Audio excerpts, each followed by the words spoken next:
xoolaat rek pour xam parce que y a des entraînements qui se font à huis clos donc pas aux yeux du public donc yooyu yëpp c'est possible hein parce que entraîneur bi moom le sélectionneur xam na daal ce qu'il faudra faire pour être le jour du match dans les conditions vraiment optimum pour faire un bon match contre la France. bu ñëwee ci attaque bi aussi. waaw gis nañ ne Sénégal dafay am jafe-jafe. pour am koo xamante ne bu dafay am efficacité. Jackson la ñuy yaakaar.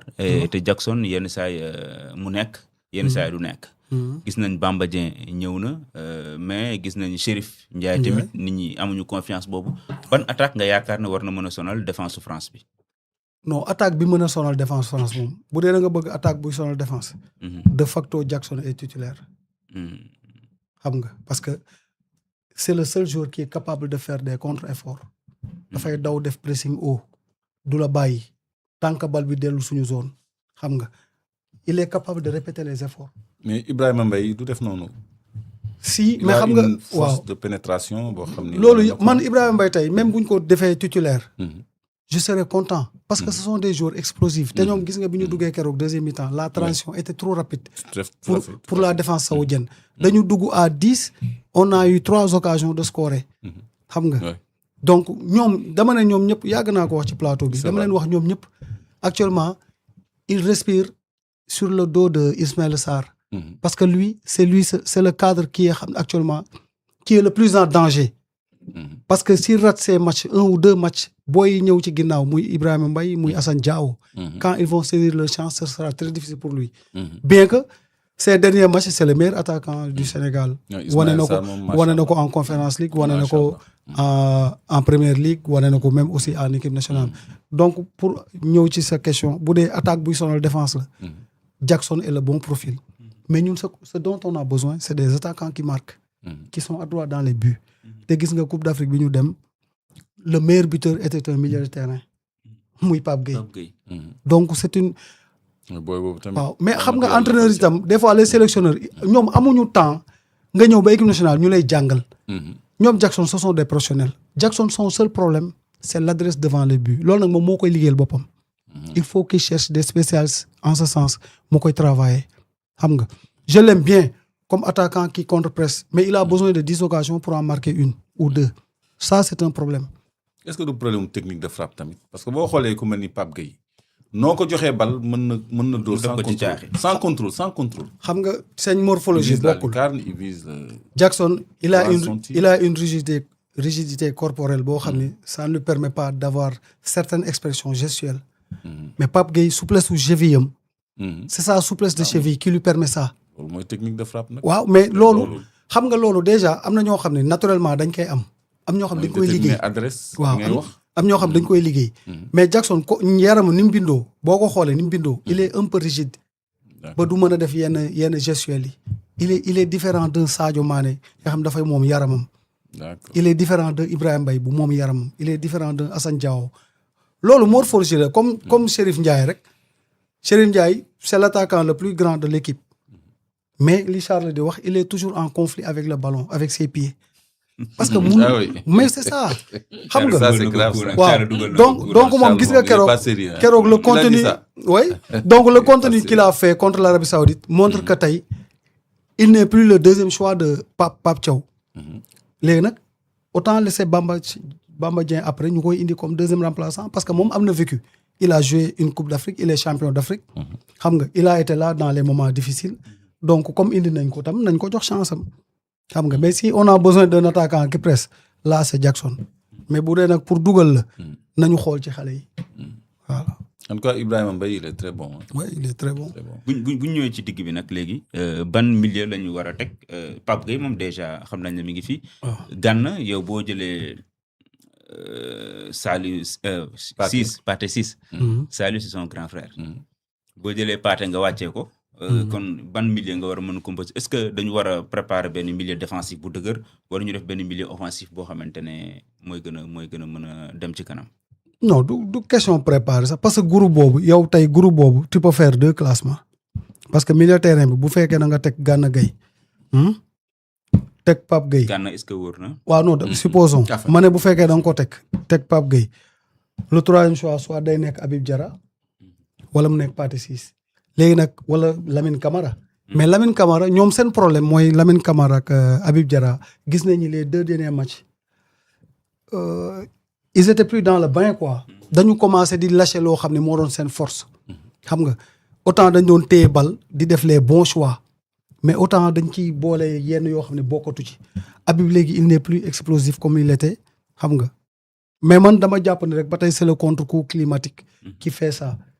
mais li ci ëpp solo daal mooy ñun xam naa ni on va avoir un milieu de terrain qui va répondre présent parce que tey boo xoolee équipe France bi boo fa dindee Lucas Digne dindi fa les 2 Hernandez là les 2 frères là ak l'attaquant Kanati encore am benn attaquant tubaab bi après ñoom ñëpp ils sont d'origine africaine ñoom ñëpp te xam nga équipe africaine yooyu bu ñuy tase ak seen naataango africain yi des fois xam nga dañuy un Dembélé contre un Koulibaly. waaw dañuy non Dembélé ñoom ñëpp tey France ils ont presque 4 jours 5 jours yoo xam ni potentiellement ils étaient sélectionnables en équipe nationale du Sénégal donc man daal je me fais pas de soucis parce que le coach moom xam na ni moom depuis le début xam na son équipe de départ à moins qu'il y ait soit des blessés mais lu ma koy ñaan rek na mettre les hommes en forme du moment waaw parce que football nekkatul ay tour quoi. xam nga ñi gën a jàpp daal. waaw ñi gën a taxaw daal ñi gën a répondre présent nañ leen indi. waaw loolu mooy dëgg quoi compétition loolu la. en tout cas en coupe du monde la défense aussi compte beaucoup. parce que contre la France suñu aile yi dafa baaxoon Omar Daf Mendy. Ferdinand Coly et puis on avait un excellent gardien. Tony Silva kooku dafa jàpp ay buts. donc boo xoolee les U17. c'est le gardien qui a gagné la coupe. donc loolu lu am solo la. on a un Edouard Mendy très en forme. loolu lu déterminant la pour attaque bi mën a continuer liggéeyam. donc défense bu solide moom. c'est un préalable. waaw mais Sénégal moom ñun Sénégal c'est de rares fois qu'on encaisse même 3 buts. avant ñu États-Unis di dóor. Edouard Mendy actuellement championnat bi passé. gagné na fa ay trophées comme l'équivalent de la Ligue des Champions ba pare c'est le spécialiste des clean sheets man je pense que ñu on a une défense te ñun suñu défense tout le temps dafay monter en puissance parce que bu ngay xoolee CAN bi le Sénégal gagné na mais jouewul sax un match référence c'est-à-dire on n'a pas même donné 60% de nos possibilités te nag coupe du monde bi c'est un lieu c'est une scène qui permet on a vu un Mohamed Salah ni ñu ko maîtriser contre l'Égypte. waaw mais bon Mohamed Salah fi ñu toll ça peut-être c'est un Mohamed Salah qui était un peu sur le déclin qui revenait de blessure mais Sénégal moom ñun yàgg nañu réaliser l'impossible parce que bi ñuy dóor France boo xoolee attaque bu France boobu y avait 4 meilleurs buteurs de chaque championnat. des 4 grands championnats européens ku ci nekk tu étais meilleur buteur. on les a muselés donc. voilà ñun on a du répondant quoi. man ceux qui disent que ñaari match yi nga xam ne Sénégal jot na ko jouer ils n'ont pas rassuré jàpp nañ ni équipe France bi moom dafay dina dox bu baax ci kaw la France qu'est-ce que vous répondez à ces gens-là est-ce que les matchs yi nga xam ne les Sénégal jot nañ ko jouer ak seen ay naataango mën na dékku équipe bu mel ni comme équipe la France on aime bien l'équipe nationale sénégalaise mais la France aussi du équipe bu ndaw. pourtant les Français se posent les mêmes questions que est-ce que France. oui dina dékku Sénégal bi vu les 2 matchs qu'elle a joué. ok France bi Côte d'Ivoire da ko dóor 2-1 match préparation. mu ñëw contre Irlande.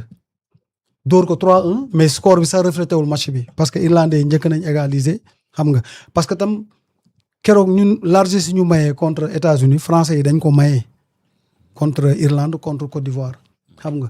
mais man dama jàpp rek sur ces 2 matchs c'était bien de faire une revue d'effectifs d'abord xam nga mais tam surtout le match contre Arabie Saoudite il faut voir que la pelouse n'était pas bonne parce que on nous a amené dans un stade universitaire foofu ce sont les étudiants qui jouent là-bas donc l'état de la pelouse n'était pas bonne ba pare peut-être enseignement bi ñu ciy mën a tirer mooy que tey les observateurs français bi ñu ñëwee ils n'avaient rien à te mettre sous la dent te dafa baax kii ñëw pour espionner la bu ñëwee du gis lu muy yóbbu xam nga donc man dama jàpp ñoom bu ñuy juger Sénégal ils vont les juger sur nos matchs précédents mais pas sur ces 2 matchs te match yi nag match préparation bokkul ak un match de compétition.